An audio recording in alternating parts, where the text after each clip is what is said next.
Bilo-bilo or binignet ang niluto ko ngayong araw. Gumamit ako dito ng hinog na langka. Hinati ko lang para hindi masyadong mahirap nguyain. Kamote, dalawang klase, violet at itong orange ang aking ginamit. Tapos, saging na hinog. Pagpunta ko nga ng palengke, nakakita ko din itong ube, kaya bumili na rin ako. Dalawang klase pala ng sagu ang ginamit ko dito, maliliit at malalaki. Nabili ko na lang din ito sa palengke na luto na. Sa niyog naman, bumili ako nito na ako na yung naggata. Habang hinahanda ko pa yung ibang sangkap, sinaing ko na itong malagkit. Ayan, nilagyan ko siya ng katamtamang tubig lang. Tapos, pag ganito na yung tsura ng malagkit, dinagdag ko na itong pangalawang piga ng niyog. Tapos, hinalo-halo ko lang, maya-maya, dinagdag ko na rin itong iba pang mga sangkap. Katulad nitong kamote.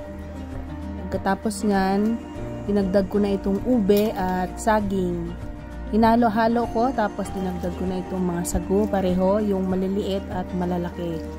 Tapos halo ulit.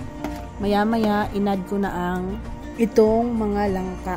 Ayan. Tapos, hinalo-halo ko ulit. Ayan na. Pinakuluan. Tapos pagkaganito na, dinagdagan ko siya ng glutinous rice flour. Minix ko siya sa tubig. Ang ginagawa ko dito, hinahalo-halo ko talaga para hindi siya mag-stick, no? Hindi magdumikit doon sa pinakailalim ng pan. Ito, dinagdag ko na yung unang piga ng niyog. Ayan, tapos hinahalo-halo ko lang din.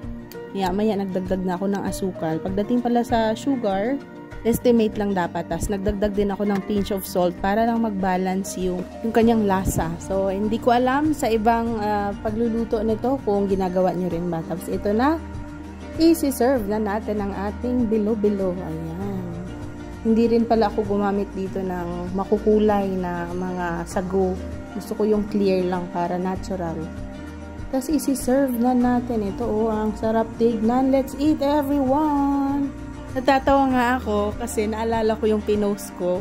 Nung umaga, nag-joke ako na noong nakaraang taon ang natanggap ko ay kulang sa gata. Ngayon, sa mga makakatikim nito, kayo na ang bahalang mag-judge, ilabas ang criteria for judging.